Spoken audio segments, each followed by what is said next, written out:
Happening this morning, families from across the state will gather near the state capitol to call for change to Proposition 57, the measure surrounding criminal justice reform. Those behind the gathering say the law is making it harder to hold teens accountable for violent crimes. ABC 10's Austin Castro is live in studio. He spoke to the organizers ahead of this event. What are they saying right now, Austin? Carolina and Jay, good morning. Well, we've discussed Prop 57 in the past through recent elderly parole cases in our area. However, today the focus with the prop is how it impacts cases with juveniles and serious crimes, including trying to make it easier to try some teens as adults. For the father and organizer of today's event, this is a deeply personal issue.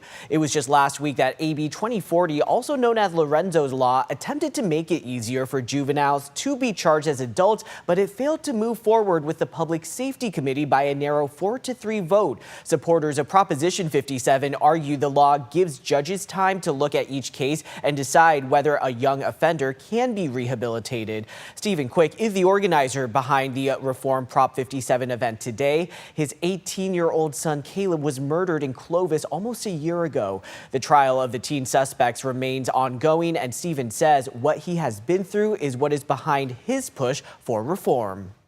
When I learned of the laws and the mountain we had to climb up against is really what got me out of my seat and said, this is not right.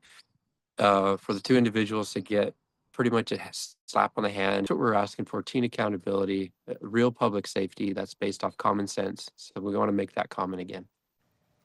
Now, one of the teen suspects in his son's murder case currently sits in a juvenile detention as a transfer hearing continues, determining if she will be tried as an adult.